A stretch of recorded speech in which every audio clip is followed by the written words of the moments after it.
Hello, everybody. Welcome to A Little Perspective. This is your host, Nikhil, and this is your host, Pranav. And today we are with a very special guest, Shiva Souri. How are you doing Thank today, you. Shiva? Good.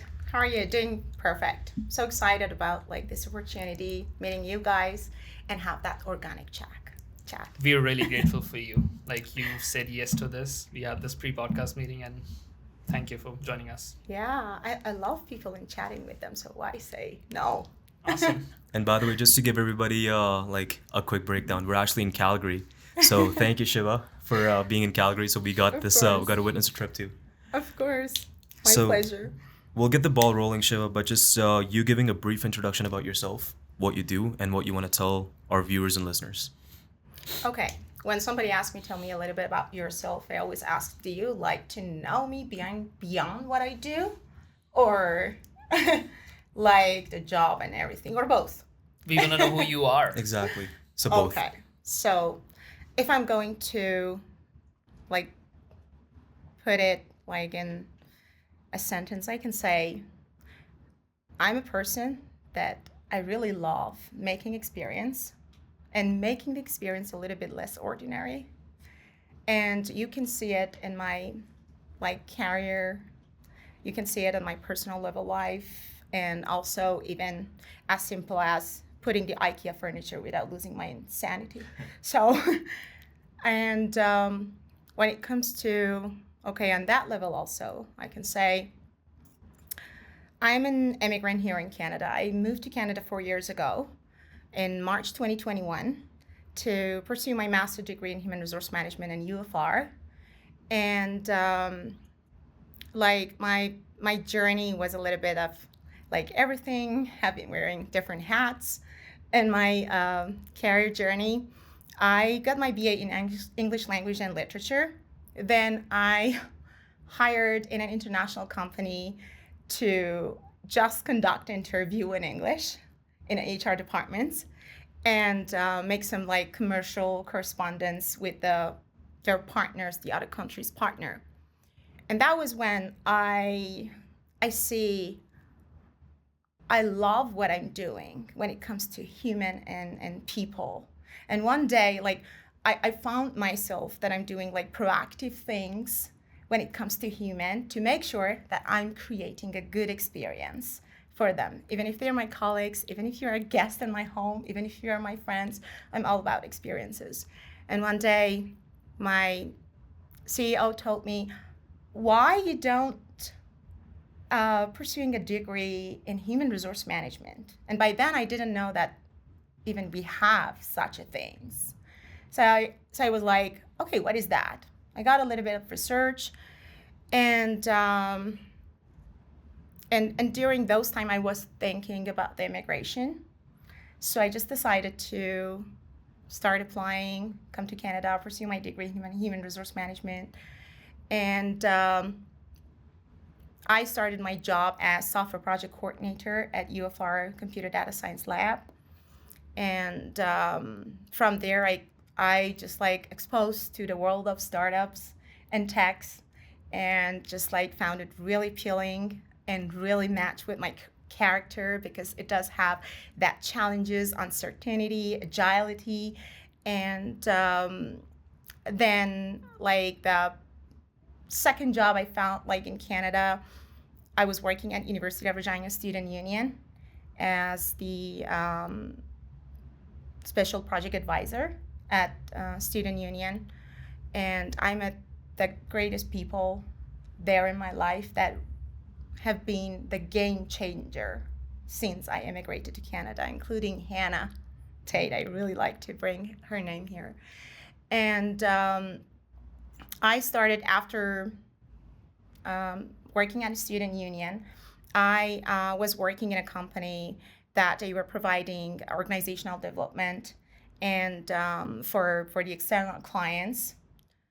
I found the second game changer person in my life that totally changed my perspective to life, to work, to everything, and unlock all those unlock me from all those bars, from the prison of mind that I make for myself.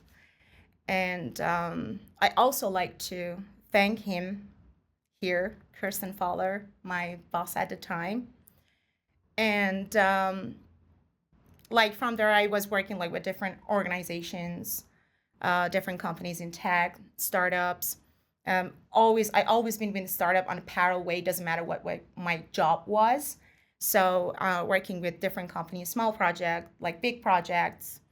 I've been with EA Games for a while, like just as a project, like external one, not like be their employee. So I found like everything so fascinating about, and that was that moment of change for me that I was like, I think this is what I'd like to do. Like we're in like the for when it comes to like making story of things. I love storytelling. So when I was like about to finish my degree, I was thinking about I know that I'm not a person to work for like others. But it doesn't necessarily mean because I want to be my boss. I don't like these bossy things stuff. But I was like I found like the things around a little bit like restricted, and they didn't let you to like make you that change you want to. So I was like pursuing that authority to, if I can, make that change. So I started my own company in 2023, but initially I was just like providing services as like business coaching services for different startups, for incubators like around the world. I've been working with like a couple of organizations overseas and some like legal firm that helping immigrants come here under startup visa program. So initially I just started that, and I've been coaching immigrant entrepreneurs, working with different nonprofit organizations to like use like that, I can say, strength of mine, which is enablement and like galvanizing people to do something. So initially I started my like practices in my company out there and providing like these business coaching services. I've met some amazing startups there. I help them through their business development and working with incubators. At some point, I was like, even in those like in-person services, I was like to make the experience better, not just lecturing. So I was like have some lots of stuff with myself when I was like going somewhere to make that so like a game. Because in game there are some things that like you can like it's one of the way I believe that you can also transfer tacit knowledge rather and learning mindsets rather than just like the skills that you're leveraging. So it was like, you know what? I'm going to digitalize and gamify whatever I've been teaching so far. I don't like to provide like the services in the traditional way anymore. So by that time, I like the very great like friends and like previous colleagues of mine we've been working together. He's now like a senior software engineer at EA Games. I like talked to him and I was like, this is the idea. I really think I would like to do it. But I can't code and I don't have the technology skill. So what should I do? So I just like get to, and I have the greatest support system, like and networking and people in my work. So I just like talk about the idea with a couple of people, and I found my people, and I just like started like 6 months ago. We had a pivot. We conduct all the customer journey, seeking the validation, was trying to not fall in love with my ego and just say, this is what I like to do, so I'm gonna do it. No, I just like went there to like really hear it from the people that if they really want it. So we pivoted like 6 months ago to be a gamification company, like ed tech company that providing learning and development through gamification for the first time startup founders or startup enthusiasts, not necessarily founders, that they really want to like seeking that way to see, okay, how does it feel? Or just like even let's say tap the water. Because I found this like pain that if you want to start like this journey, I've been there, I had the pain. So it was like there are lots of scattered documents and like resources out there that you don't know even what to search. So I just like come to this to put everything in one platform in a gamification. And what about game is that it's a psychological safe space to make mistake, to fail, and laugh when you fail, and just like make you more competent to like keep going. Okay, I need to pass this stage.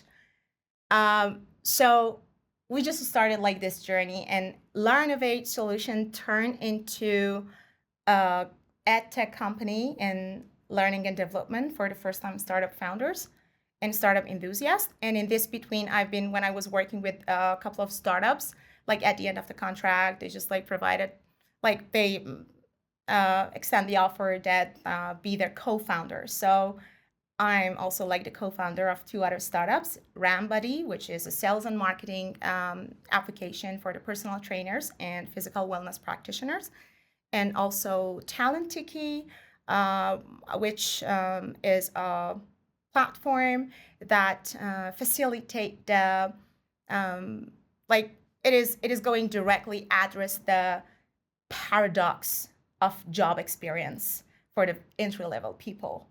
So it's like kind of we haven't like we're in the development stage, but it's kind of at a high level like a dating app for employers Right. and entry level positions people, so they can just like quickly figure out about the company, figure out about the candidate instead of this long resume, boring resume, and long job description that only 20% of them are applicable when you get the job. So just like to see, get the interview and chat at the same day and just like go over it. So yeah, like that's also my professional journey. But it's all about, as I mentioned earlier, Right. creating a better experience and less ordinary and unconventional. I love challenging the status quo. And I'm always like a baby that keep asking why. Why is that? Why is not this? You're So utterly curious. yeah. Yeah, that's Nikhil's tagline. Yeah. Yeah. Like so curious. Right. Yeah. So I'm really interested about in this gamification idea. What was your like? How do I say? What was your brightest idea when you build that platform? Like, you know, you're gamifying learning, right? Mhm. EdTech learning. There's this TED talk that I saw, and it was talking about the Super Mario effect. I don't know if Uh-huh. you've seen it or not. So basically, he talks about how in Super Mario, if you play the game, so Mario goes, and if he falls in the well, the next time around, you know what you did True. wrong, True. right? So you can learn from it, and you can go forward. True. And he says that you can apply that in life, right? Rather than getting disappointed, oh man, the Mario fell in the well, now I quit. No, you True. don't quit. You just True. learn from it and you keep going. Exactly. Right? So I was very struck by that idea. Was there any idea that you want to share that you're like, this was my best idea?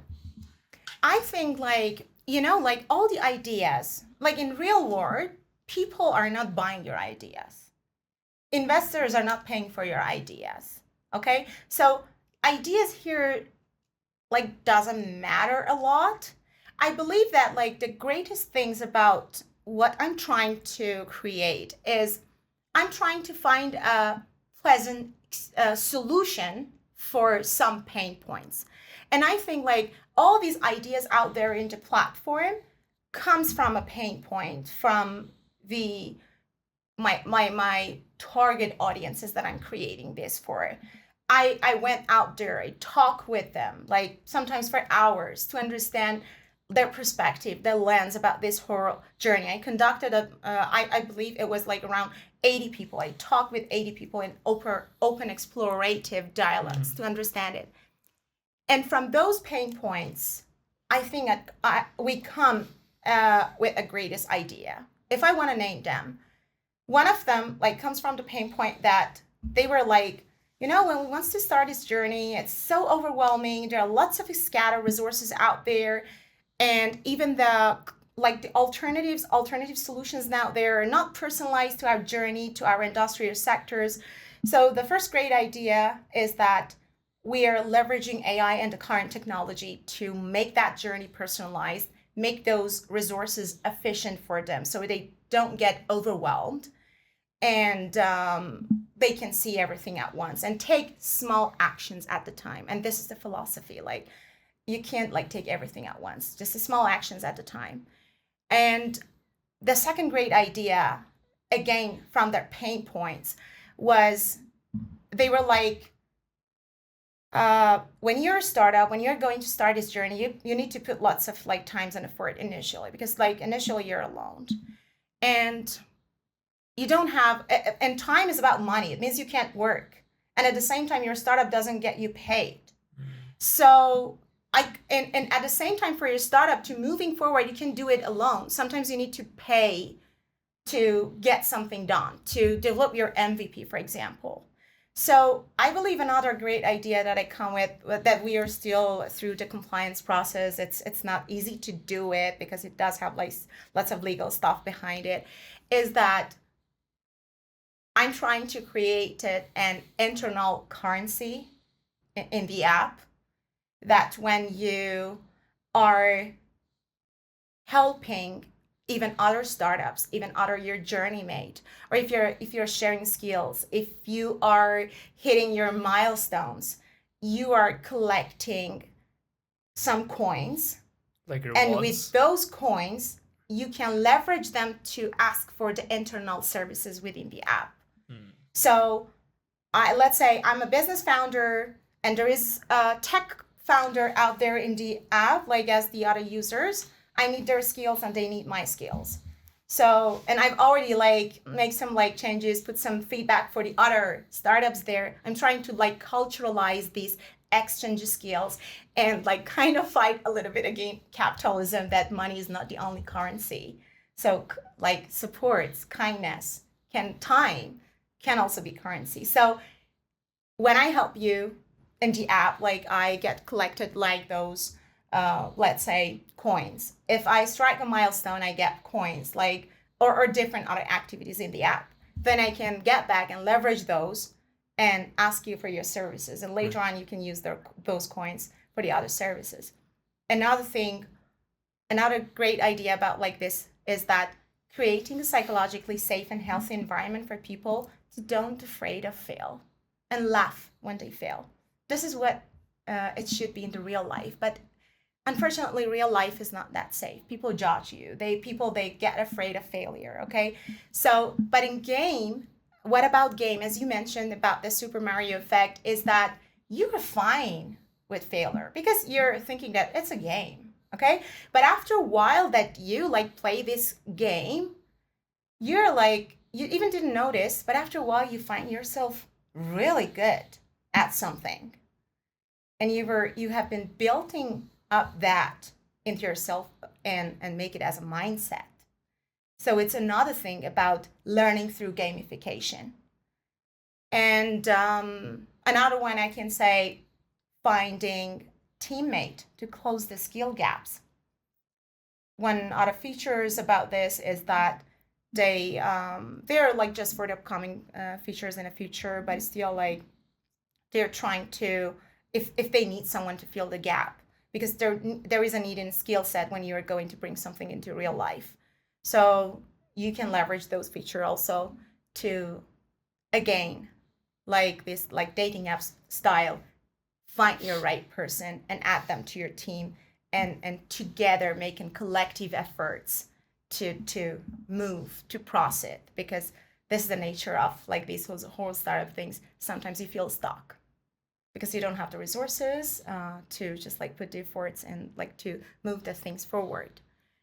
And yeah, and lots of like great things that I really tried to consider within the app, including like your mental health, because when you get like you start this journey, you're very at the risk to forget about everything about yourself and mental health. So like with talking with lots of psychologists that specifically have been working with entrepreneurs, I try also to implement those psychological safety features in the app and consider like human brains function and the decision making process to like help them to navigate their journey in the safest way that they can and don't afraid of failure. So how's your mental health? Because You mentioned that you moved to Canada in 2021, Yeah. and we're in 2025. In the span of 4 years, you've accomplished so much. You've molded yourself into a new Shiva, Yeah, totally. right? So, Yeah, totally. how is your mental health right now? Okay, like since I moved to Canada, like the worst things in the life that I never imagined that it can be me that experience these things happened to me, like the worst. But I never found myself that resilient. Do you mind Like, sharing something? yeah, like probably like no, like because it involves some like other people's and like this That's things fair. are That's like a fair. little Yeah. bit known for the Right. people out there, so I don't want to like bring them up, but Mhm. like they were a lot, like a lot. But um, the thing was, I discovered a very new aspect of myself, which was my resiliency, and those and that resiliency and those like things come from uh, hard works that I've been doing on my mental health during the past 5 years, such as like I seeing my therapist for the last 5 years every week or every other weeks at least. I've been through lots of exploration. I'm comfortable with my like blind spot. I don't call them usually weakness. I say the blind spot of my strength. And those moments were so hard, but I do have the tools with me. The tools that I like at some point I took some of time, make myself vulnerable and get myself out of my comfort zone. So I build up on that during the time. And when I needed those, I have them in my toolbox. I'm not saying like it wasn't hard. It was terrible. Everybody knows the story. They know what I'm talking about when they listen to podcast. Um, but I'm really grateful about that. I was prepared in advance. I didn't know that I'm prepared though, but I was prepared in advance. For my mental health, what I do first and foremost is seeing my therapist, and because this is the top important things that you can explore yourself a little bit, and the rest comes from that like self-awareness. It helps me in my job because I know where are the blind spots. It helps me in my personal life and relationship with friends, colleagues, whoever. And another thing is that I'm always trying to learn new thing about myself.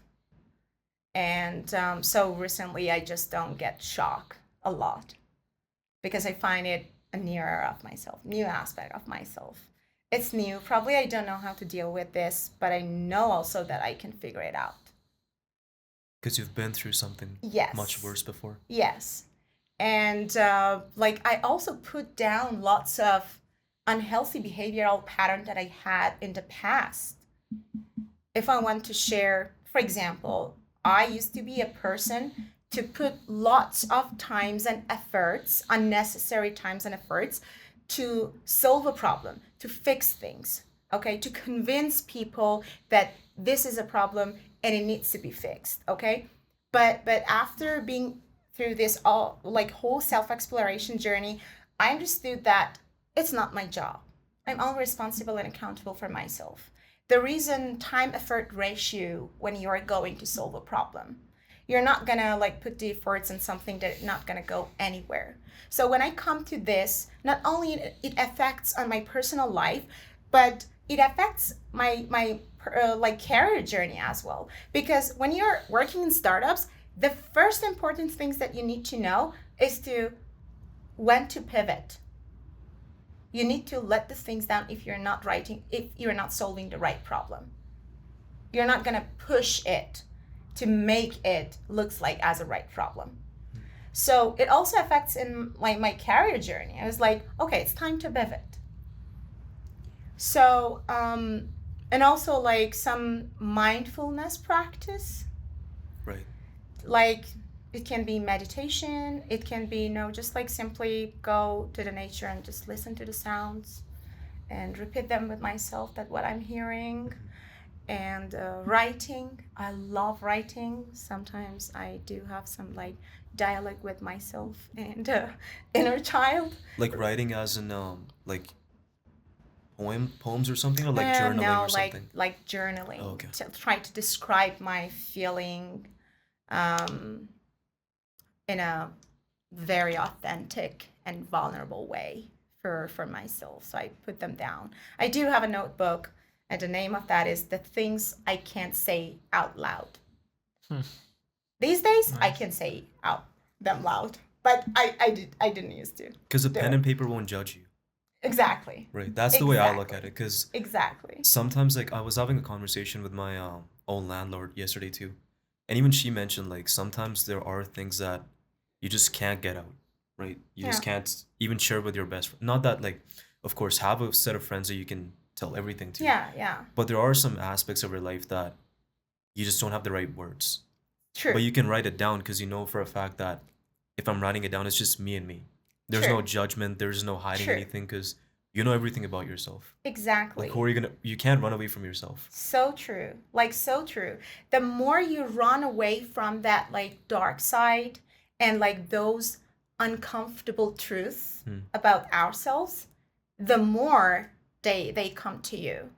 Like, once a good friend of mine was, like, trying to explain this to me in, like, like displayed in this way. He was like, if this is the dark side of your life or whatever problems that you're running away from, the more that you push it out there, the strongest it comes to you. So, like, we can't. The truth is, we can't run away from them. And the thing about therapy for me was like that. It was like before that, I was wearing the glasses, like foggy glasses, and I was seeing the things not in a clear way. But after that, it wasn't like that. That was the hardest moment sometimes I had, that I was facing and resisting to see those like uncomfortable truths about mine. But it was just moment. And I really believe that pain is better than suffering. But people, like by nature, uh, prefer suffer than pain. How would you say it? Like, in what aspect is pain better than suffering? With pain, we have growth. There is a moment you're in pain, you face the darkness, but after that, there is a growth.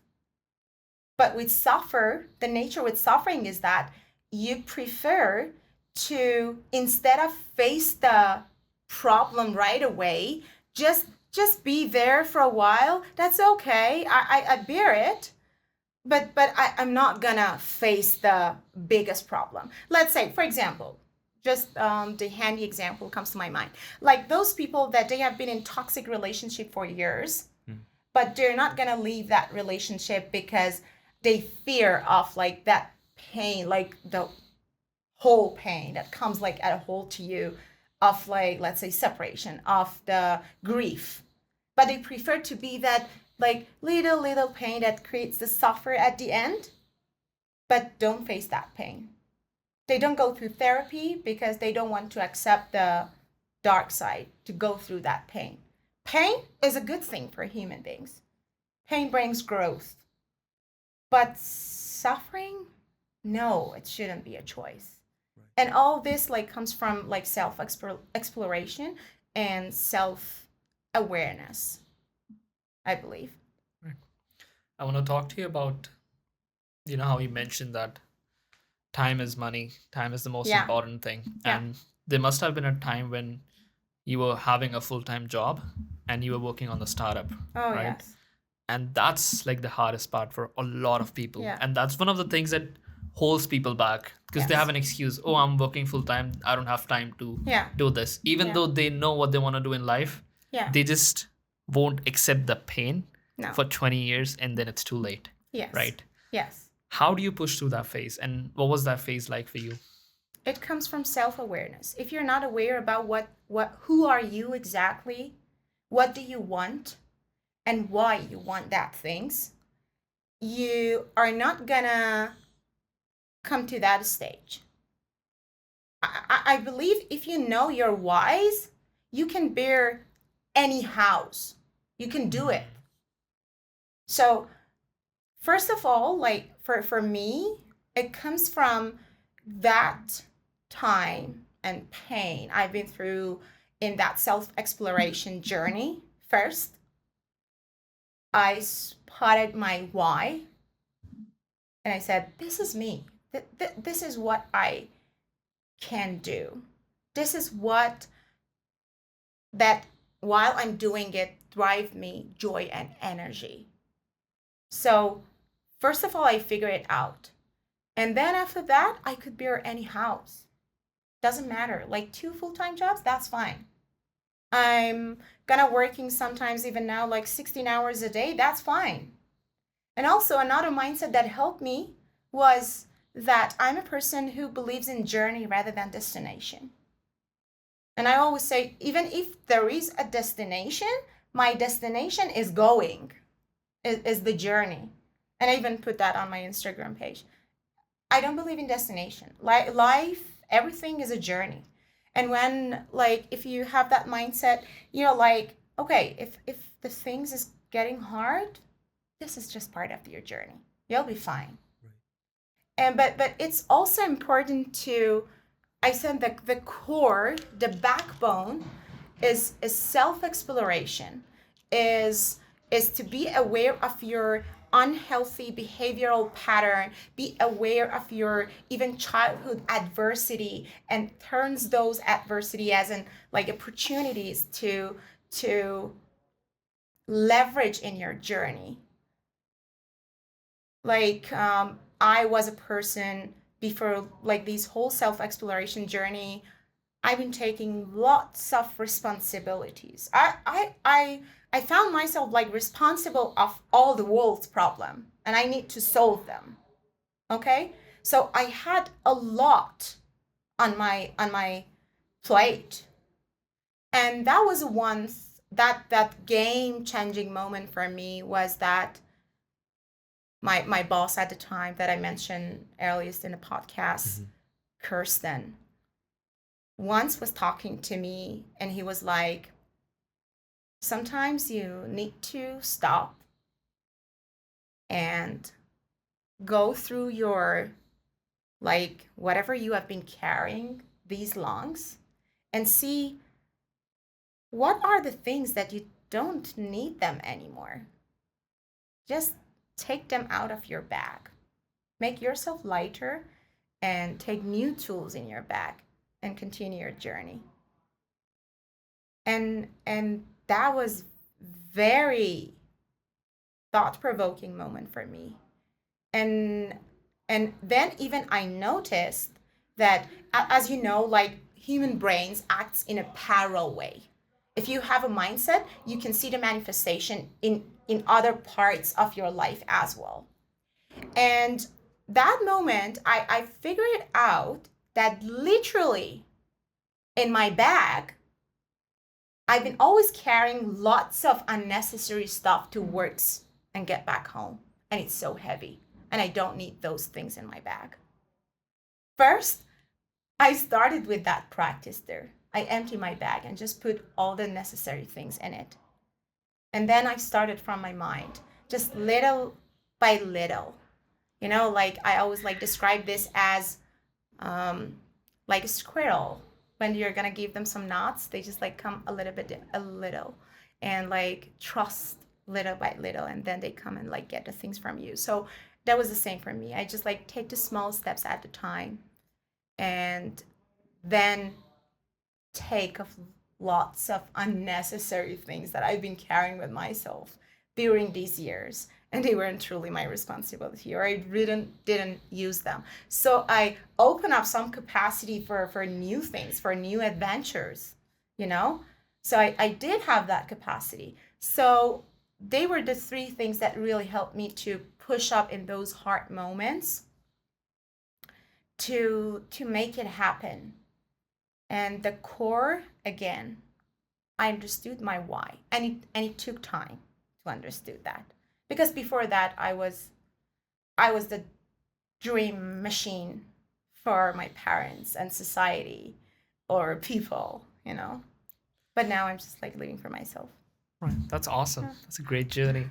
And I want to ask you one thing. So I think the biggest thing holding people back, because a lot of people know that they have a lot on their back and they need to let it go, is learning how to say no. Yeah, Do you have any true. advice for people on, like, how to say no to people? Yeah. Again, it happens when you have self-awareness.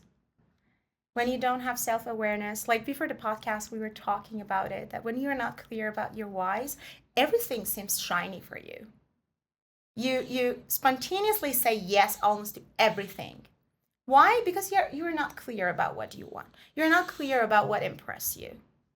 You're not clear about what things or opportunities are parts of your journey. So you need to yes to those, and you need to say no to all the rest and distractors. I'm not saying they're necessarily bad things, but they're not aligned. And when Right. you have self-awareness, you become goal-oriented. When you're goal-oriented, when you know the objectives, you also are clear about the small action items to reach those objectives. So there isn't any distractors there. So you figure it out. But if simply just like say people, no, you should also need to learn to say no, it's not effective. Like the first advice to anybody, I would say like figure it out. Like if you're clear about what you want, uh, you only like the brain system just make you focused of what is like relatable to your journey. So unconsciously, you're just like saying no to the rest, and but always say yes to anything you find it relatable to your journey. Right. And you know what you mentioned about falling in love with the journey than the destination. Yeah. And I've talked about this in a previous episode as well, because I just love this analogy, and it really speaks to me. So in Hinduism, Nikhil and I are from India, and we follow this religion, Hinduism. We have a religious book called the Bhagavad Gita, Okay. right? And in that book, there's this one concept where Lord Krishna, the god, is talking to this warrior Arjuna, and he's talking about this concept of karma yoga. Okay. And the whole idea of karma yoga is you don't attach yourself to the fruits of success or the fears of failure, right?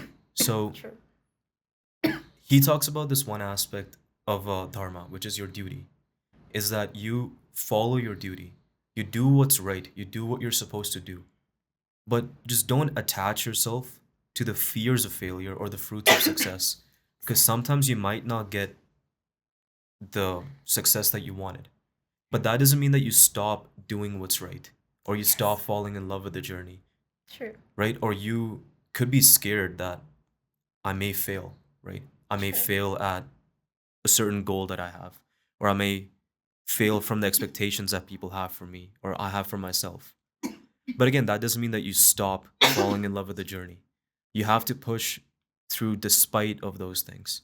That you may not get what you want, and you may also fail in the journey of getting what you want.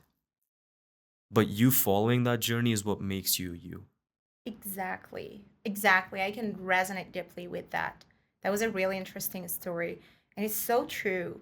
Just like taking it as an example, you're on a road trip, and there are lots of like restaurants, stations, whatever other facilities on the way. You're not going to stop if you don't need them. You're not going to stop in a restaurant if you're not hungry yet. You're not going to stop like some rest area if you're not tired yet.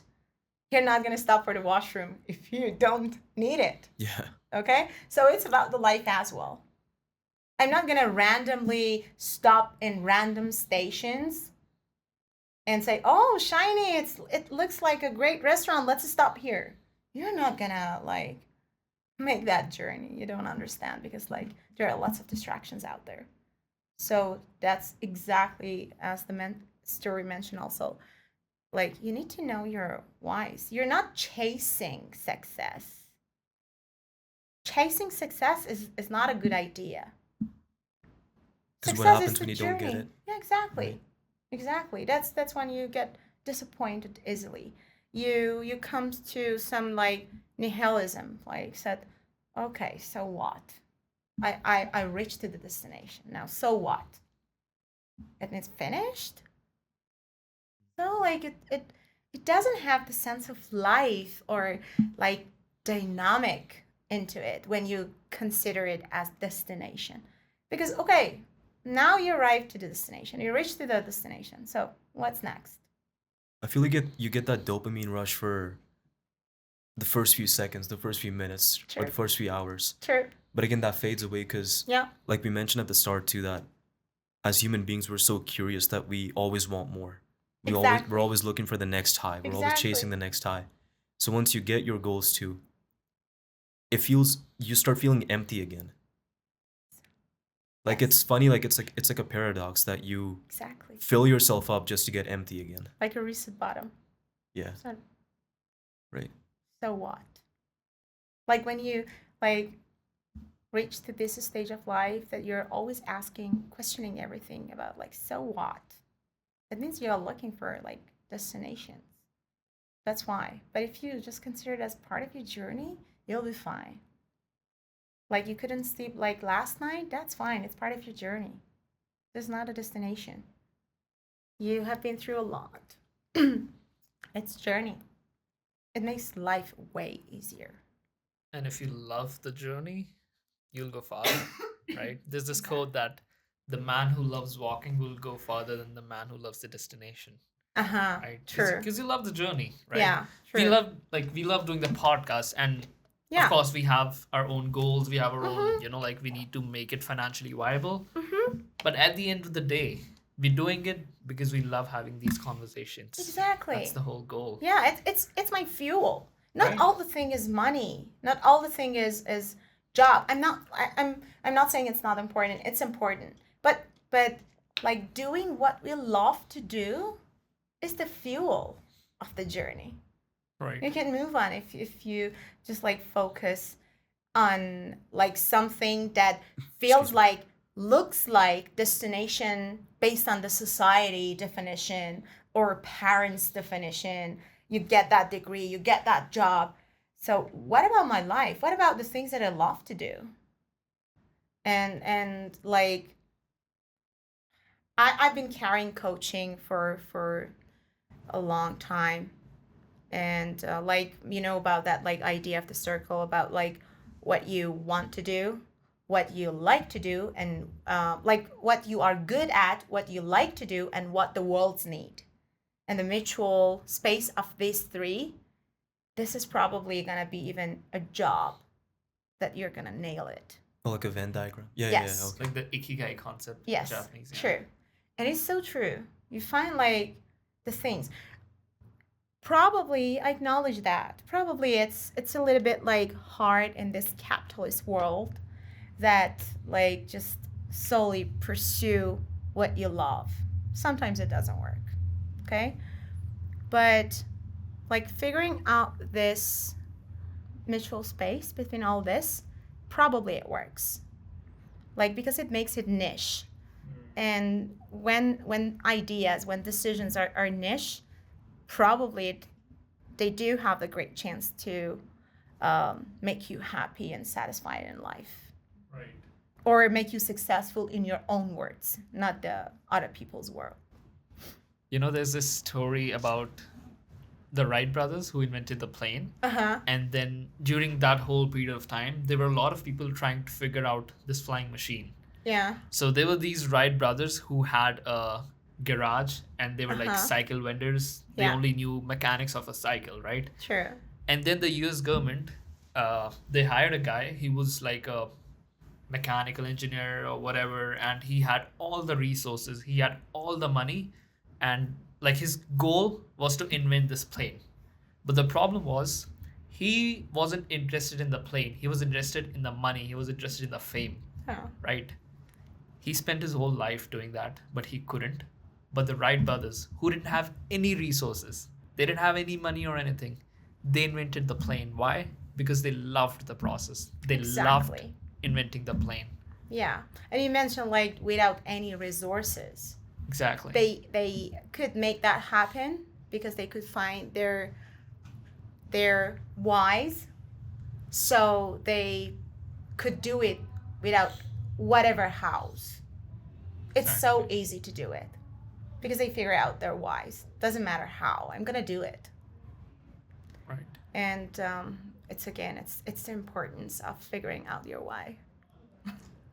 So we started this podcast based on this idea that how stories are very, very powerful. I was going to ask this question. I Right. really love to know what is your why. RY. Yeah. For wanna go for the first? podcast. Yeah, so I'm gonna be honest. I haven't figured out my personal why yet. That's what I'm still working towards. But for this podcast, it's about spreading stories and spreading perspectives. That's our why. Like the whole idea that why we started this podcast is that even if we can inspire one person from the conversations that we have with people like you who have accomplished a lot, but have also been in the trenches, have also faced a lot of dark days. But like you mentioned at the start of this podcast, you found your systems, you found your ways, you found your tools to get out of them Yeah. and still make shit happen, Yeah. right? A lot. Exactly. And those are the stories that we want to spread. Is those real, unfiltered, uncut, raw stories. Life absolutely sucks. There are good aspects of it, but the bad aspects are horrible. Yeah. Yeah. You can either let that consume you completely and succumb to the darkness, or you can find something in your somewhere deep within you. And I used this quote that one of our previous guests, Jacqueline Tischer, she's the CEO and founder of Hope's Home in Regina, Saskatchewan. And she mentioned like when something bad happens to her, and she's been through her fair share of dark days, instead of asking why me, ask why not me, Yeah. right? Yeah, true. Because what makes you so special? Like Yeah. you're another human being. You just Yeah. had your fair share of dark days. So true. So our idea is that a person who's been at point A and currently they're at point B, it's never a linear path. There's Yeah. always ups and downs. So we want to share those ups and downs. We want to share the highs, the lows, and show our viewers and listeners that no matter what happens, you can still make it if you believe in yourself. And we need, even if one person, like I mentioned, resonates with this idea, Yeah. our job is done. That's- Nikhil wants to add I something. think it's an amazing why. That's why you found your house and you're so passionate about like having this, even if at the beginning of the journey, probably you're not gonna even like get like money from this. But that is strong enough to pave the way. Right. And I can add like on top of that like referring to that insight that my boss at the time bring to me to put down some things down. I'm saying like the whole life journey is about like we usually hear that it's about like learning, being passionate to learn. But I also can say that unlearning is as important as learning. If you don't unlearn some past beliefs and values, if you don't unlearn them, sometimes if they get into interactions with the new learning, it can be dangerous. And it can really hurt you too. It can really hurt too. So as much as one of the things I usually like say anyone is that as much as you put time to learn things, learn about yourself, learn about anything. Put some time also to unlearn some beliefs. Like one of the practices that I usually do, like like there are some codes and beliefs that like as human beings, sometimes we just repeat it blindfoldedly for years, and we never even pause sometimes to be deep a little bit about them. For example, always stick to your values. Never put your values down. For myself, is that if it's necessary, put them down. But make a pause, go through them, and see if they are still aligned with what you're doing. If you're still believe in that things, if you're still believe in that religion, if you're still believe in that value, if you're still believe in that job that you are doing, whatever, that's okay to challenge the status quo, challenge like what you've been believing like for years. Probably after that like pause again, you have the willingness to believe in that value, but like challenge it. Are you still believing that things? Do you still have the same definition that you had like last year about that specific things? For example, like probably 5 years ago, 6 years ago, I found like if somebody asked me who are the good people, I had like another definition. Like those people that always like help people and just like sacrifice themselves to like do XYZ. But now I think no, this can't be necessarily good people. I can say probably they're hurted people. They're probably unhealthy people that they're sacrificing things. Some years ago, we like always like creating just used to make this like make everything hero or heroines like and make them like big, and we didn't know that it can hurts them, it can brings lots of damages, like the beliefs that always say, oh, always mothers are like this, they're so sacrificing life and everything, and nobody just pause and stop then and think about that. Do you know that how what are the bad effects that when we make these statements about mothers, because like they put them in a situation that they're only good if they do uh, like Because sacrifice you've raised their the bar so high lives. for them, Exactly. and if they don't Exactly, they feel stand up to their guilty. expectations, then they feel like they're absolute pieces of shit. True. Yeah. So sometimes we need to stop and unlearn something that we believe in the past. Right. And you know, when you mention like unlearning, there's this one quote that I personally have adopted in my life is that, say, for example, you've been through something negative or something Mm-hmm. horrible. Mm-hmm. You really need to take some time and heal from that because Mm-hmm. you don't want to bleed on people who didn't cut you, True. right? I love So that. you're right. Because you might say that, you know, like, say, for example, you got out of a relationship and you know for a fact that, okay, there's a lot of healing to do. I have to find a lot of peace with myself. I have to find a lot of peace Mm-hmm. in my faults, or, you know, just get used to the fact that, okay, this relationship ended for these reasons and I need to be Mm-hmm. okay with them. But some people, they just jump into another relationship and the same Exactly. problems follow, right? Exactly. And you're bleeding on people who didn't cut you. And So that true. person you're with, that new person, could potentially be your person. But since you're not fully healed, you're not fully yourself, True. you might push them away too. So that Exactly. unlearning thing, I feel like, goes in any aspect of your life. Exactly. And even that, let's say that relationship ends, that person is not the same person anymore, and they go to the other relationship. It's like an effect, It's a trail of like a breadcrumbs that are domino. following Yeah, you. exactly. Like it Yeah. affects everything. And if we don't solve our own problems, if we don't take some times to heal our wound, our trauma, our like everything that we have been through, something like if you don't take time to process those feelings, to face those feelings, 100% we're gonna project it into the relationship. We're gonna project it in our life, in job, Right. in our like communication, everything. It's just gonna be projected. It's not something that you can get rid of. You need to take some time to heal those wounds from the past and unlearn something and also learn something, what are the lesson learned? Like I've been in project management like for years, and we always like keep a log of lesson learned. And initially, when I get that, like, okay, in project management, they do have like such a logs. I created such a log for myself, like in personal level. What have you unlearned?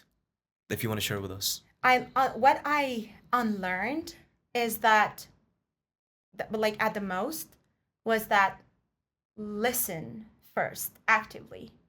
You unlearned that? I no, I unlearned. Previously, I was like to forcing my ideas and pushing them to make happen because I felt insecure if my idea weren't accepted. Okay, so I unlearned that, and now instead I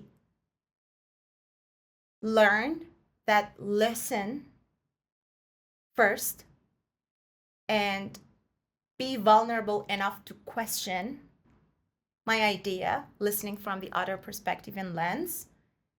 And if it's true, I'm going to adopt a new perspective. And that's fine if I unlearn the previous ones.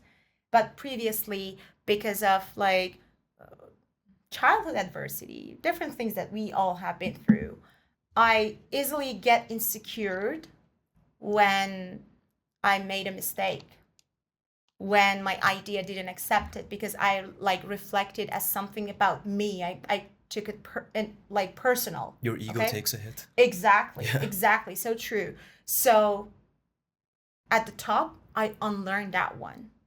It takes off lots of like practices and crying and insecurities, and like, but one thing's that if I get back to like myself from the like the younger ages to do and to adopt is that it's okay to fail.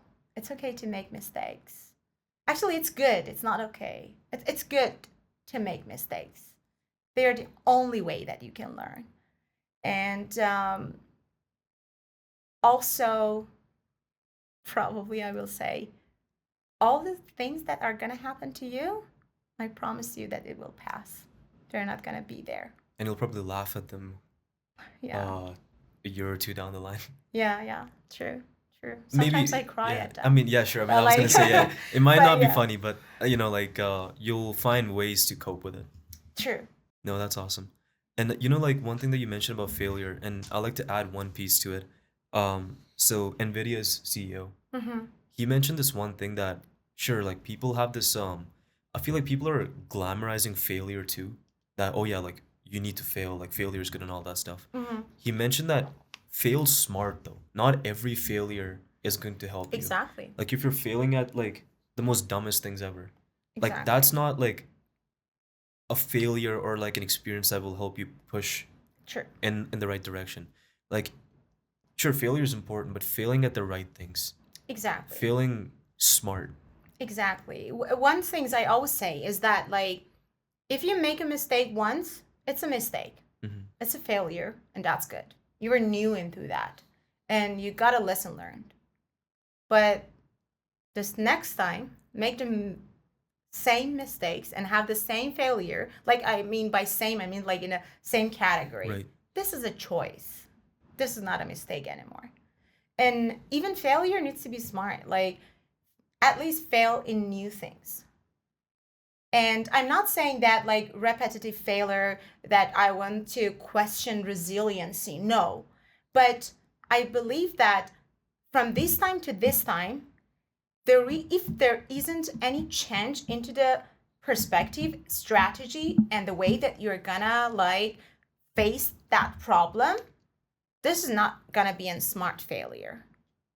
Let's say, for example, in startup world, okay, I've been working with like lots of startup founders, and I noticed that like they are really biased, like get through the trap of founder bias, and they fail multiple times, and they just like come to me and they said like our problem is that we can't sail, okay, or we can't like do this. And I was like, I don't think so, because most of the time, what you bring as a problem is not the main problem, it's the symptom of another problem. So I went through the auditing their process, their business development, their business model Canva, whatever. I've been like hanging out with those people for a while, and I noticed that this is the problem. You're so biased, you fell in love with your ego, and you're trying to push it. And that's why you can't sell. So sale is not the problem of your company. Sale is the symptom of your company culture, team culture. And like there is a saying that say like usually like you found it out like that, like the CEOs or the business owners are like that. We implement the best strategy. And I say like culture, eat a strategy for breakfast. Right. Is nothing. Like strategy without culture, without the mindset, without attitude is nothing. So if you don't have that attitude and mindset that it's okay to pivot, it's okay to change your mind, it's okay to solve the right problem, Drop your ego. drop your ego, Yeah. then it works. It's something that you need to pursue. Not solving the sales problem, hiring the best marketing companies, but pay lots of money. You fail and get back and like project the fault to the other people and your team and said you couldn't sell. No, they didn't sell because they didn't have the right infrastructure. Yeah. I think it's really funny that when you talk about like biases and like egos, like the rational way of finding a solution to a problem is that you find your evidence and then you draw a conclusion. I Mm-hmm. feel like in these cases, what I can hear, or what I understand, is they draw a conclusion and then they start finding the evidences. Exactly. Like they think like, oh, it's their fault and these are the evidences, instead of circling back as to this is why we failed and maybe this is the answer. So true. We are living in a world of data. Data is everything. We need to make data informed decision. We need to have evidence that why, and again, it backs to why. Evidence to understand our whys, why I'm doing this, why I'm building this business. Doesn't matter if I love it. Doesn't matter if people just like comes to me and said, wow, like hear about my ideas and they said like, wow, it's great idea. Like I'm gonna give you an example. When we are going to assess a startup idea and see if like it is something that have the potential to like be successful in the markets, we need to assess like a three aspect of that. Like it's a triangle, like desirability validation, feasibility validation, and viability validation. Okay, and if just you miss just one of them, that startups, that idea are not gonna work. Sometimes the problems that you are going to solve is desirable. People give you lots of good feedback, okay? But when it comes to selling it, because you didn't validate it, they're not gonna pay for that because it's just like desirable. But it's not like the idea is not viable because people are not willing to pay for it. Did you take some time to like validate also the viability? And how did you do that? How did you take that validation? Like some founders are like that. I ask them. Yeah, I've been in this sectors for 15 years, and I'm like, I don't care. Do you have evidence? Have you documented those like data that they really wants this? This is the problem. And also at the end, it comes to feasibility. If okay, an idea is like desirable, it's viable. Now can I make it? Can I make it happen? But it comes to usually like comes to the tech people. But I can say like with this world and all those technology that we do have, 99% of the time we can make the things like happen. So the feasibility almost is like validated and you can make it happen. Okay?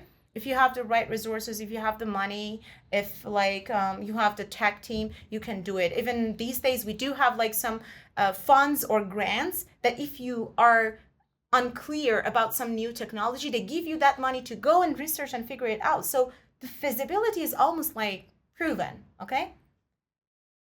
But like there is a book named Build the Right It.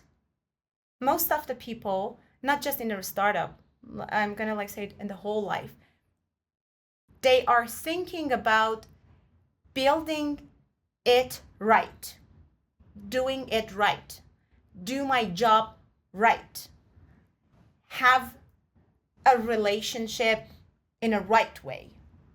But they don't think about build the right it. Are you solving the right problems? Are you with the right person? Do you have the right validation that this is like the real things I'm solving, real problem I'm solving? Like you need to take a look at this way, like from inside to outside. But as you mentioned, like people draw the conclusion, fell in love with their ego, and say, oh, that's it. I'm gonna conquer the world. And then from the conclusion, they just like haphazardly, informally, just like try to gather some solutions. And again, refer back to startups. 90% of startups, based on statistic, fails within the first years because they're not solving the right problems. They just like fell into ego. They quickly jump into build it, not the right it, not to build the right it. It's about what you're working hard towards. Right, sure. You're working 16 hours, 17 hours a day. But are you solving the right problem? Are you working towards the right thing, right? Because it's not just the hard work that's gonna get you True. there. It's True.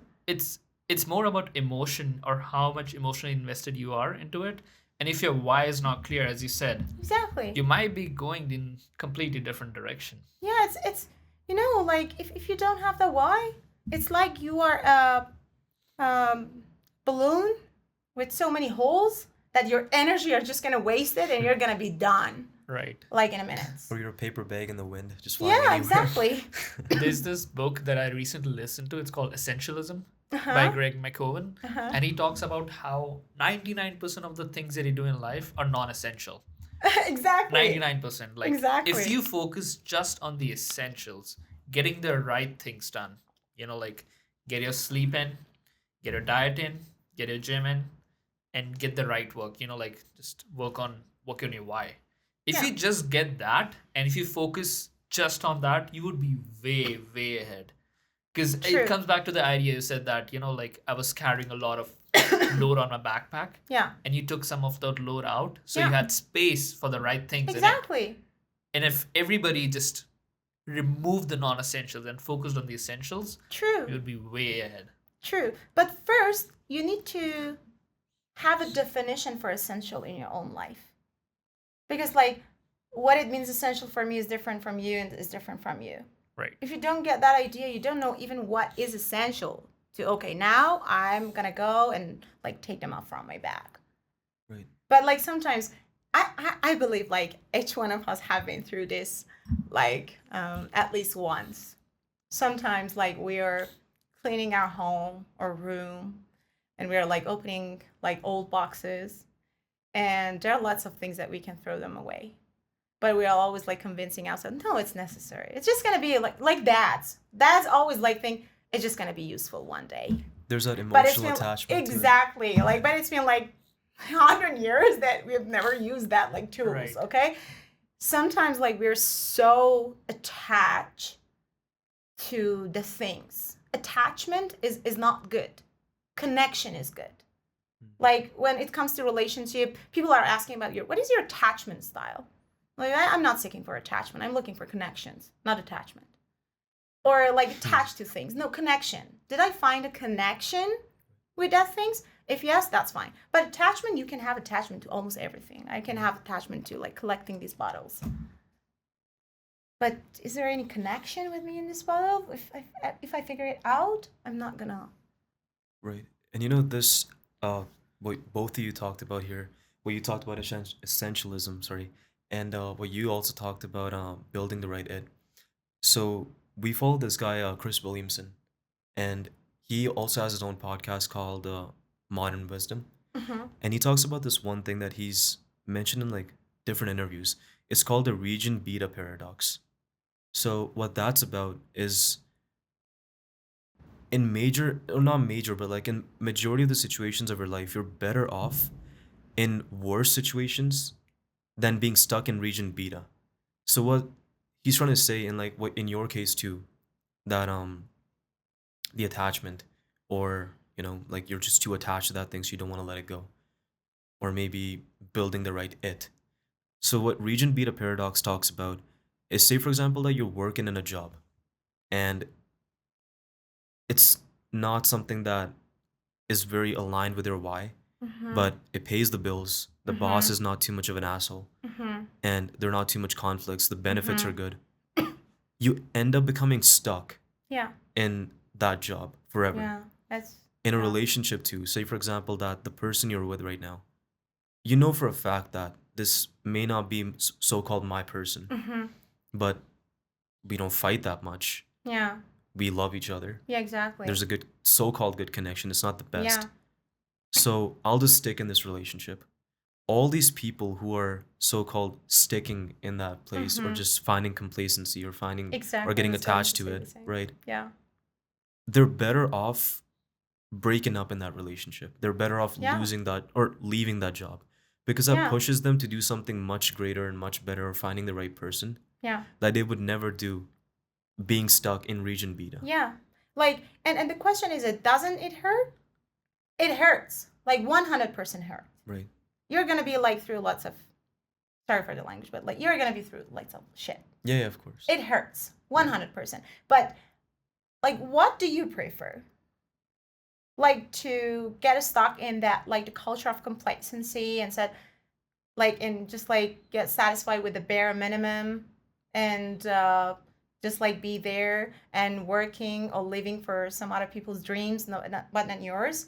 But you're just gonna like put yourself in a very uncomfortable area and just like grow from there. I'm not saying just make rush decision, Exactly. because if you are taking a risk, that risk needs to be calculated. And Okay, assessed. exactly. You need to be okay, what is the amount of the risk, what are the possible options, and you be prepared in advance, okay, for that risk. I'm not saying just like taking bold steps out of like just being an idiot. No, just assess the risk, but take the steps.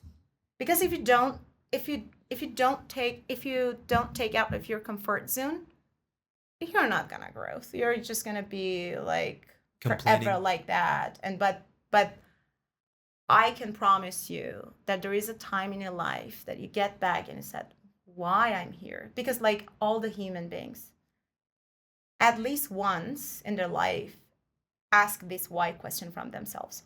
Some people when they're dying and they're like, why? And sometimes it's too late.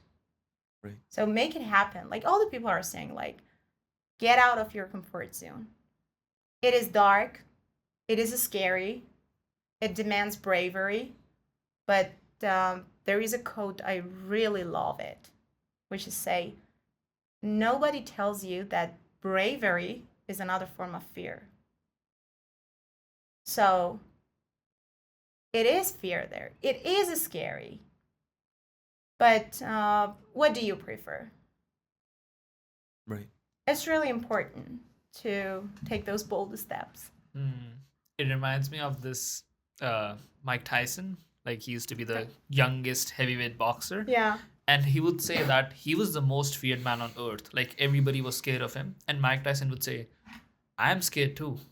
Before all of his fights, he used to cry Yeah. because he was that scared. Like it comes out of insecurity. It's a very dark space. Yeah. But despite that fear, what do? At the end of the day, it's your actions, Yeah. right? If you go to like take example, stage fear, right? Yeah. If you're scared to go to on that stage and give a speech, right? Yeah. But you still do it. That's bravery. Exactly. And one of the like first types of fear that we always like makes us to stick into our comfort zone. There are also like, yes, a couple of other like types of fear, but at first it's the fear of failure. Because like, what if I go there and I fail? I lose. What if that? I'm gonna tell you, nothing. You get back with lots of, if you're like smart enough and deliberate, you get back with lots of lesson, with lots of resources, with lots of amazing people that probably you met in that journey, and now you have more nurtured toolbox. Right. And I just want to say to like people, at least this is like my take on this. Like I don't know, everybody who thinks like, oh, if I fail, people are gonna say that nobody gives a shit. Like everybody's Exactly. going through like their own things, their own Exactly. life that they don't have time to focus on you. So true. And this whole idea of like the spotlight effect that, oh, everybody's looking at me. If I fail, I'm gonna be a disappointment or True. people are gonna judge me. They have their own life. They're going through Exactly. their own trajectories. They don't give two shits about like, oh, that guy failed, let's laugh at him. No, they're probably worrying about True. what do I do when I get home? Like I have to work Exactly. on my stuff. So true. Right. That was another lesson learned in my personal log that I just love to remind myself after the self-awareness journey that always consequences have been bigger than the normal ones for me, even like the good ones or the bad ones. The result has always been like bigger than the normal size of them. Okay, and I also explored that where they come from. Usually they come from like our childhood like adversity, like the way that parents behave us, the way that the educational system in our country like behave us, because like always consequences, like in my home country for example, the consequences when you get like our marking like grading system is from 0 to 20. Okay, and when we got 19, which is like just one grade to the most, we used to experience very like big consequences. That wasn't a big deal at all. But the reactions that our parents showed to us, the reactions that the educational system like showed us, like after a while when you get older, you forgot those memories. Okay? What you carry with yourself is the behavior itself. You forgot everything at the background. But what can bring this into self-awareness is like through therapy, for example. When you figure out the roots and say, oh, that's why. And it isn't my fault. And then you start to be more, like to bring more self-compassion to yourself. And to say, that's fine. It's not going to be a big deal. I failed. Who cares? You know?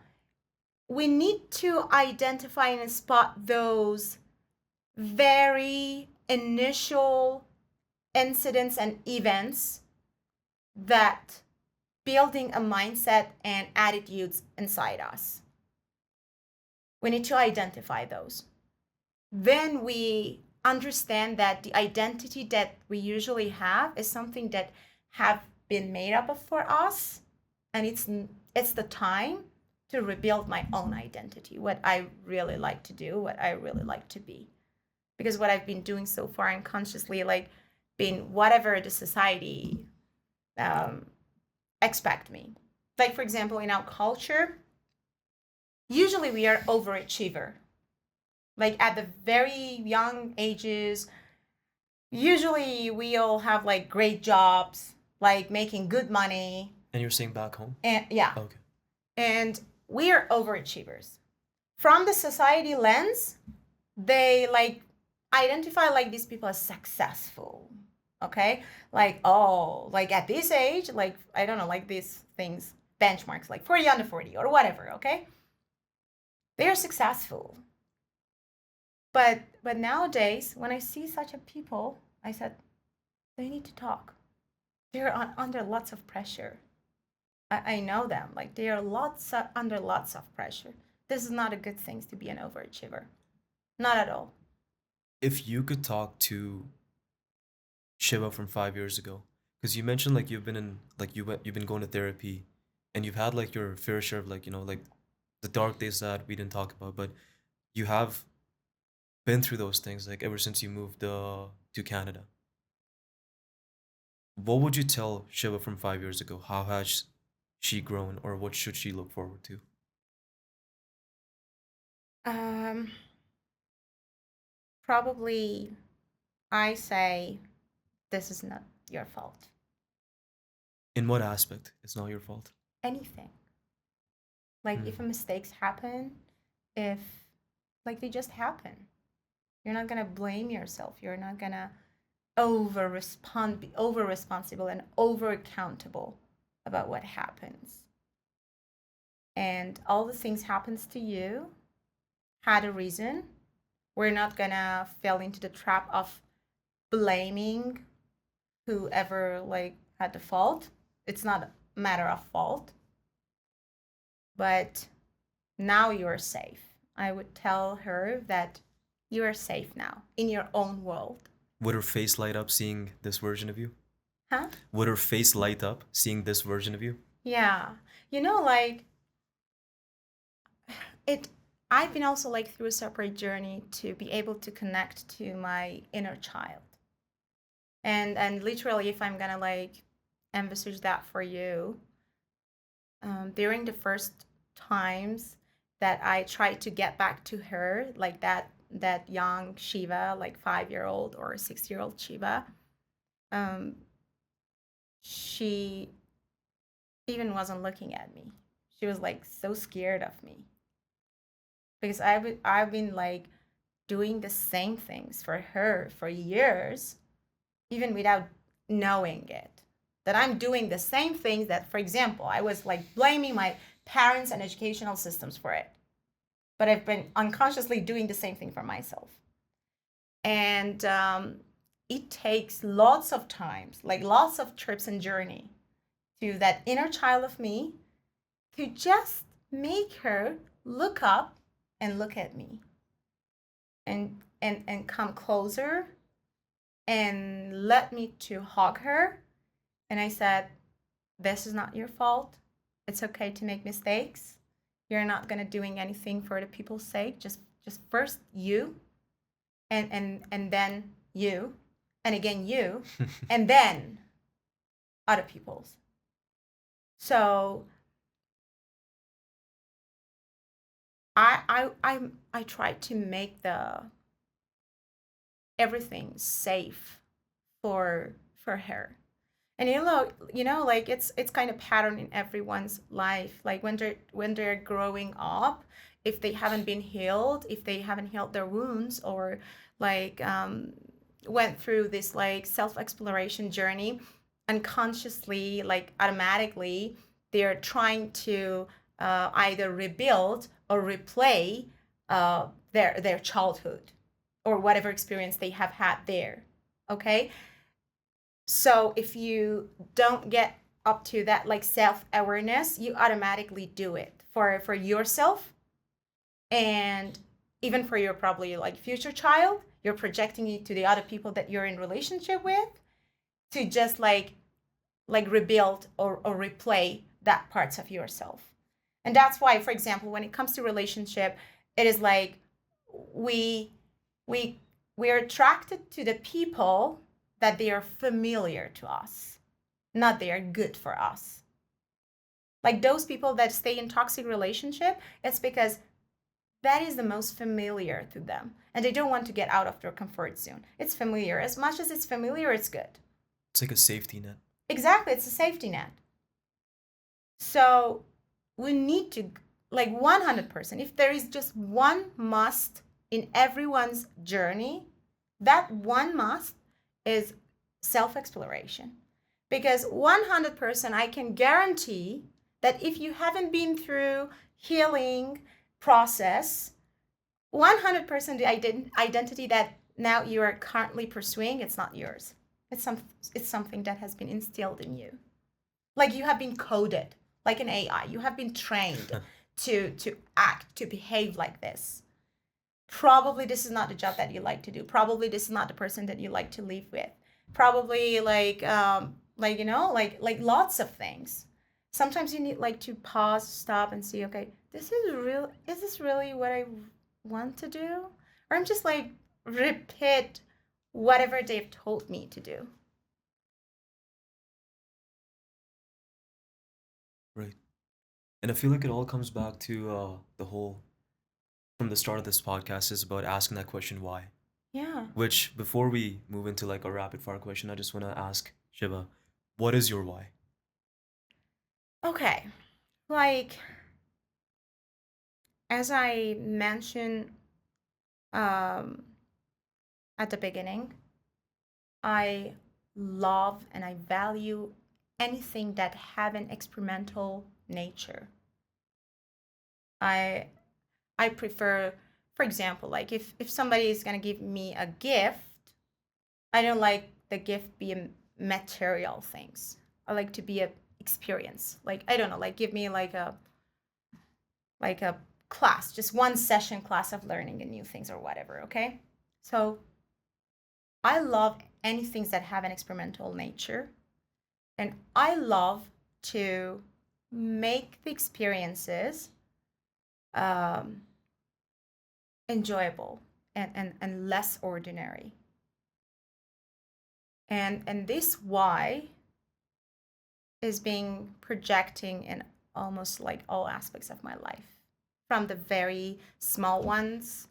um I don't know, if you're a guest in my home, probably if you ask for a glass of water, I'm not gonna like give you the water just like as a glass of water. Probably I put it on a plate, Great. and probably while I'm bringing it to you, I'm like, I don't know, like I'm dancing, you know. I'm just like doing it automatically, you know. I love it. I drive joy and energy from it. To when it comes to my job and like building Learnovate, it's because I want to make the experience of learning and development, experience and journey of having your own business or exploring in that world, making it a better experience. And again, like even looking at it at from like the worlds where the world is going on, again my why aligned with that as well, like has an agility approach nature DNA in it, because we are going to the experimental, even experience economy. This is a terminology for that, experience economy. When it comes to job, people are not buying products anymore. They're not buying services anymore. They're paying, they're buying experience that your service, your products are creating for them. If you make that experience enjoyable, they're gonna buy it. And the world is like going that way. So I kind of like identify that mutual things era like into what I'm really good at, like by nature. What that really I want to do and what the world's really need. You need to take that agile approach to keep up. You need to be relentlessly curious Right. about the words and experience, and the willingness to experience things comes from the curiosity. If you're curious enough, you like experience. If not, you just like materials. Okay? So I think it's aligned. If I look at like any other aspects of what I'm doing in my professional journey, what I'm doing in my like relationships with friends, colleagues, or whoever, and if I'm like, I don't know, like whatever I'm doing, even in a simple chat with a person in an event or just being in this podcast, it's all about experiences. I love experiences. Like there is an example that I usually use. I said that, what do you think that people buy from the luxury brands, like I don't know, like Gucci or Hermes, okay? What do you think they're buying? Like they're sometimes like they're buying bags or like shoes or like um I asked like what are they buying from Rolex, like the watches, but I'm like no. They're paying for the experience of the feeling of being unique, The of being status. Status. exactly Yeah, being exactly. feeling like luxury. Yeah. They're not buying Rolex to just have a watch, because we have lots of watches there.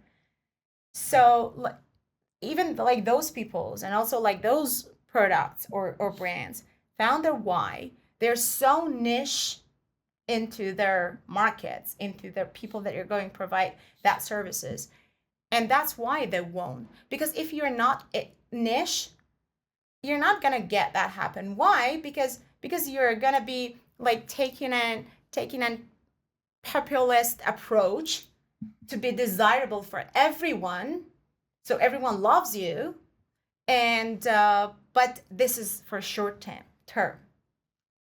It doesn't have sustainability in it. So I think experience and love making experience more enjoyable and less ordinary and unconventional is something that I'm pursuing in life, in like all levels of my life. And like I think Learnovate Solutions just like was born from there.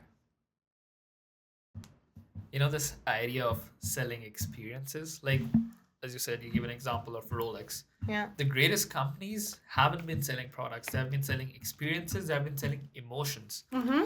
So the founder of Nike, Phil Knight, he was asked in a speech that, how would you describe Nike? Yeah. So he was in a speech, like he was in an auditorium, and he would ask people, everybody who runs to stand up. So a few people stood up, and then like everybody who runs in the morning, early morning, stand up. Mm-hmm. People sat down, and some people were still up. Uh-huh. So he said that every time you're alone on that road and you're running, we are behind you, and we're cheering for you. So Nike doesn't sell shoes. Nike sells motivation. Exactly. Exactly. So Right. true. It's so true. And sometimes like these whys, when you figure them out, they surprise you. They're not like ordinary whys. For example, like why you want to have your business. I want to become rich. No, this is not a why. That's just a byproduct. Exactly. Like these whys, always when you get them out, they surprise you. I said, really? Is this my why? But yes, because they're so niche. If it does have like that nature, like being niche, it is your why. Probably it's why. Explore more again, but it probably it's why. And when you like are clear about that why, every actions that you're taking have that like DNA within itself. Like even in the whole like world, like based on the quantum physics, okay? Uh, like I had this conversation once, like with a person, and that was like very really good insight. That even in physics, even like how does the world work? Like physics quantum say, if something wants to have a characteristics, like they're solid, they're liquids, or they like splash, okay, whatever, okay, every single tiny particles of that things possess the quality of that behavior. Like I think the smallest are the quarks, if I'm right. Planck. Yeah. Planck. Even they possess that characteristics that at the bigger scope it shows, like splashing, like I don't know, like being a liquid, whatever in the world. And this is the same about the life.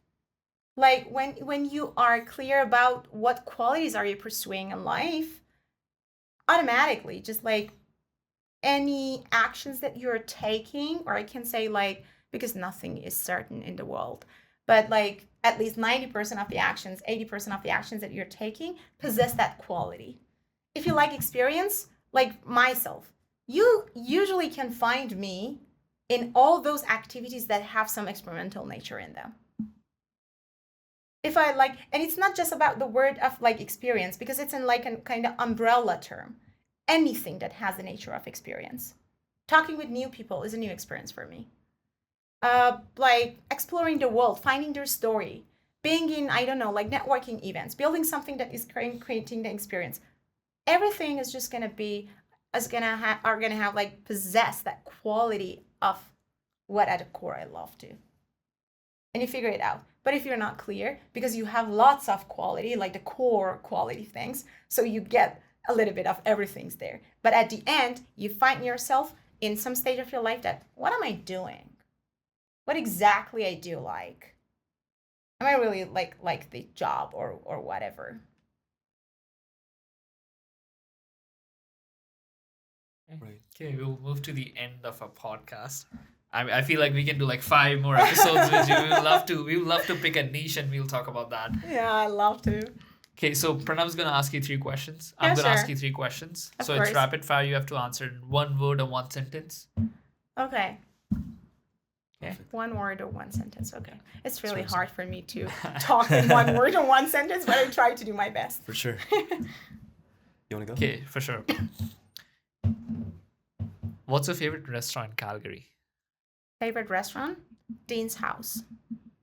Okay. Yeah, because it's classic. It does have character, and I love everything is classic, old. What There kind is of an older cuisine Yeah, is that? exactly. person in me. What kind of cuisine is that? It's mainly like famous for the brunch, if I'm not wrong, but it does have like amazing desserts. Okay. Okay. You got a sweet tooth? No. Okay. but I love their croissant or Oh, cool. yeah, but Dean's House is my favorite. And another cafe also, it's Angel's Cafe. It's again like very old style, classic, close to the river. Nice. Yeah. What are you most grateful for in your life right now? People that I have around, my support system. I believe that I have the greatest support system like around me. I'm so grateful about that. And also, I'm grateful about that I make it through of all those like hard and tough days and journeys. Not yet fully though, but But you're still making efforts towards it. yeah. Yeah, Well, exactly. it's about the journey. Exactly. Yeah, exactly. Awesome. So you said you're an experimental person and you Yeah. like to try new things. What's your wildest fantasy? Mm. It can be like anything, like a superpower or something. Could be anything. Mm. I would choose to like have that ability to be wherever I want, whenever I want. If you could tell young Shiva one thing, Mm-hmm. like anything, like a life lesson or just even like a little time capsule thing, Mm-hmm. what would you tell her? You're enough, the way you are What's the best piece of advice you've ever heard? now. I think that was the one from my boss, From your boss, Kirsten, that sometimes you need to pause and look back and see what do you have in your bag and take off what you don't need and put the new things you need based on your journey. Make yourself light. And what's something that you didn't value in the past, but now in the present moment you really do? Mhm. Like in the past, I didn't value when people or even myself easily give up on their values. But now I really value it because I learned a lot when I just broke that wall and be open to question myself and values and adapt new ones and put those old ones that I don't need them anymore back to the greatest advice I've heard. Like I found peoples that easily like not easily but like give up on their ideas or whatever they're pursuing, like weak people. I was like, oh, they're weak. Like you should stay and solve the problem. For example, like you shouldn't take divorce. You need to stay and fix your life. I judged them, unfortunately. But now I really respect those people that had a transformation journey. Okay, awesome. That's the end of our podcast. Perfect. Before we part ways, do you have any final words that you'd like to say to the people out there that you'd like to share? I think the only thing that I always share to anyone is that be relentless and share curiosity. The world's out there is moving fast, and you need to be curious to figure it out and figure it out your own way. And if there is one thing in the world that you can do for yourself, is go through the self-exploration journey and healing your wounds. Do it without hesitation. Awesome. Yeah. Well, thank you so much, Shiva. Of This course. has been an amazing, amazing journey, amazing Thank conversation. you. That was And really amazing. I really yeah, enjoyed your question, the organic conversation. I really value. thank you. Yeah. Yeah, and no, Nikhil and I will be pondering about our conversation with you, even like on a drive back. But yeah, we're beyond grateful. And thank you for being on A Little Perspective. Thank you.